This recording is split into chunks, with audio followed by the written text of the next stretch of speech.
Tervetuloa leikkauspisteeseen.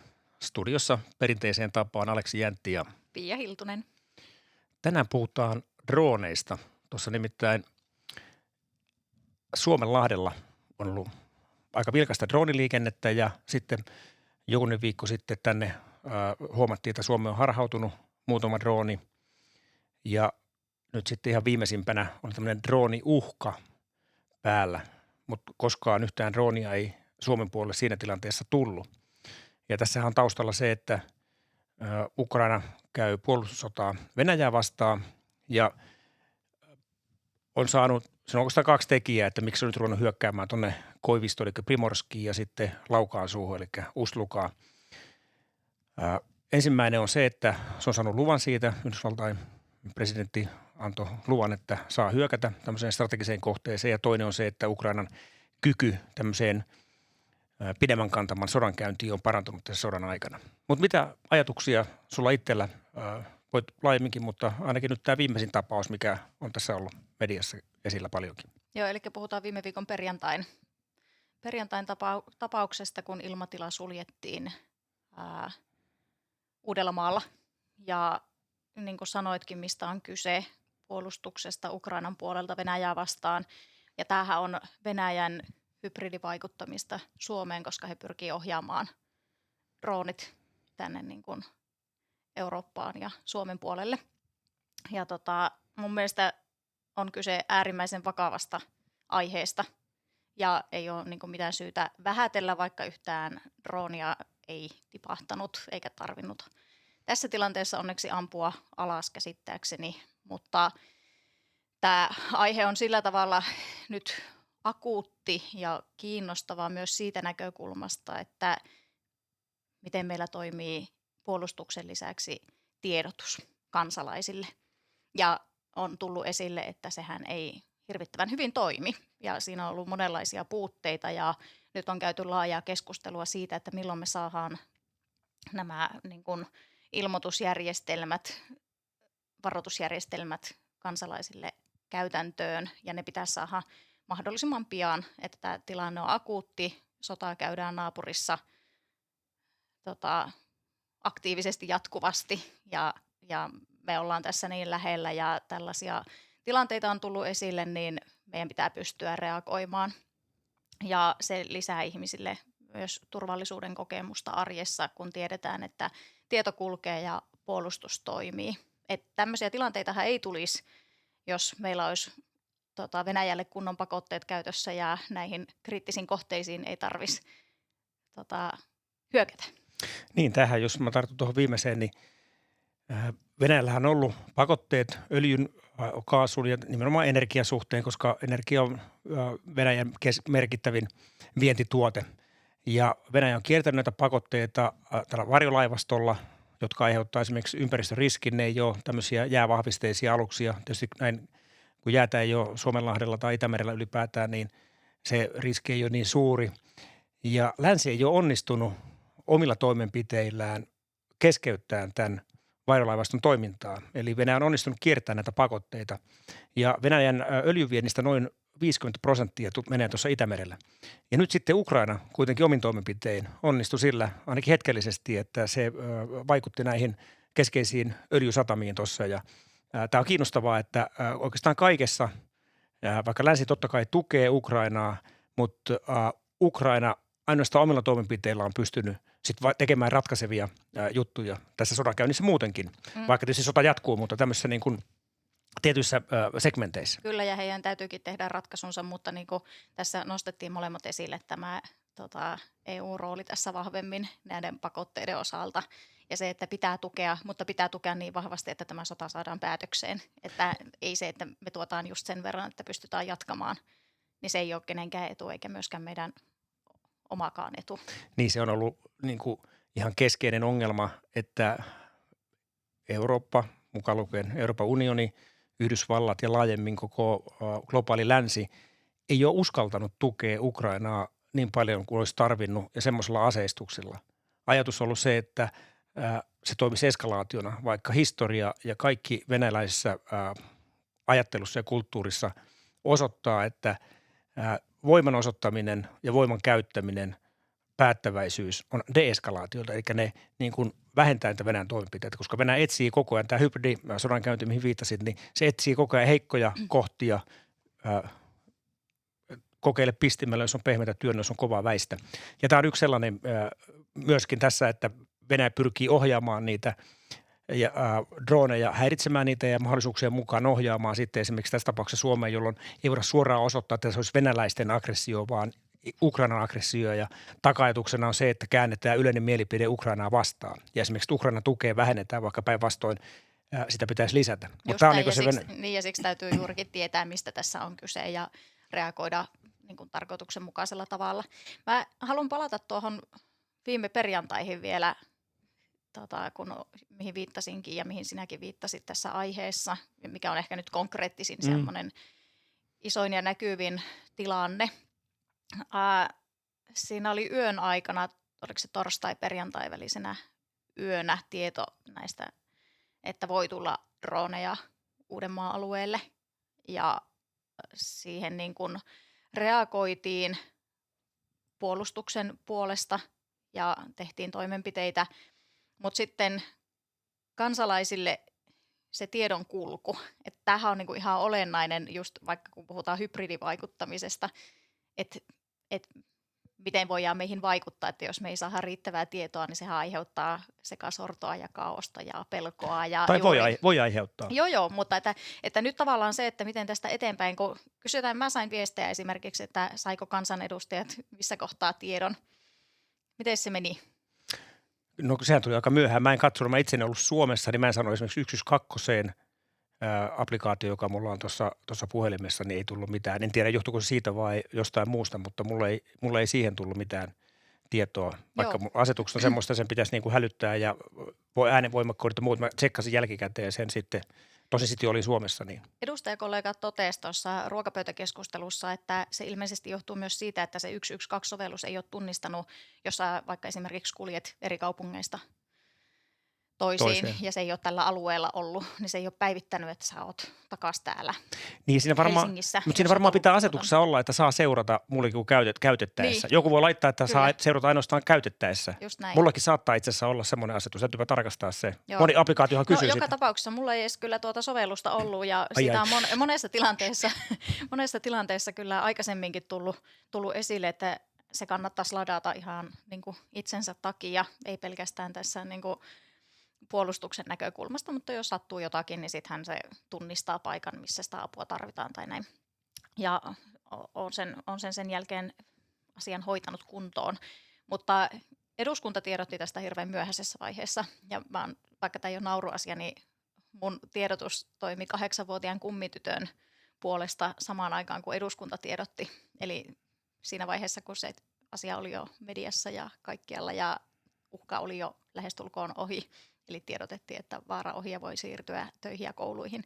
Ja kummityttöni laittoi viestin, että tiesitkö, että taas niitä droneja on täällä ja semmoisia oikein vihaisia emojihymiöitä. Ja se oli tosi surullista, että tavallaan niin, että 8-vuotias joutuu reagoimaan tälleen. Se ehkä kertoo siitä, että miten tämä koskettaa koko yhteiskuntaa ja lapsia. Ja siinä oli huoli siitä, että mennäänkö kouluihin ja töihin. Ja nythän täällä on ollut niin suuri vaikutus, että esimerkiksi eilen, mikähän päivä se oli A-studiossakin, käytiin keskustelua tästä, että pitääkö sitä palkka maksaa, jos viranomaiset on ilmoittanut, että töihin ei, tai että pitää pysyä sisällä, niin että sitten osa ihmisistä on pysynyt ja osa on siirtynyt töihin. Että näissä on tosi paljon kysymyksiä siitä, että mitkä on kriittisiä aloja, missä tarvitaan esim. Tehtaissa tai sairaaloissa, tai onko koulut toiminnassa tällaisissa tilanteissa, ja että miten toimitaan, että nämä on aika laajoja vaikutuksia, että vaikka niin kuin puhutaan vaan tiedottamisesta tai tämmöisestä uhasta. Kyllä. Ja tämä oli oikeastaan semmoinen, mitä ajattelin, että tuosta kun sanoit, että viestinnässä on niin kuin petrattavaa, niin tietysti viestinnässä on aina petrattavaa. Siis koskaan ei ole viestinnässä onnistuta karkeasti, kun sanoo, että mulla on ollut töissä esimerkkejä, kun on käyty kehityskeskustelua ja jokainen on allekirjoittanut sen, niin osa ei ole siltikään tiennyt, kun on kysytty henkilöstökyselyissä, että mitkä omat tavoitteet. Mutta se on aina niin, että sitä on liian vähän tai liikaa jonkun mielestä. Ja jos ei tiedota tarpeeksi ja ei välttämättä edes ole tietoa, niin joku olettaa, että pantataan tietoa. Mutta tämä ei ollut se pointti, vaan se, että vaikka tiedotetaan, niin kuinka tarkkaan ihmiset tietää, että miten pitää toimia. Tässä oli hyviä esimerkkejä siitä, että voiko mennä vai ei. Mun mielestä esimerkiksi semmoinen, että pysy mahdollisuuksien mukaan sisällä. Mehän ei tiedetä nyt, että minkä tähden, että se on tullut tietoa, että ne on tullut Venäjän suunnasta. Ja mä oon ymmärtänyt, että se tieto on tullut jollain muulla kuin meidän omilla sensoreilla. Eli se on saatu jostain Ukrainasta tai jostain kansainvälisestä verkostosta. Mutta miksi esimerkiksi Uusimaa?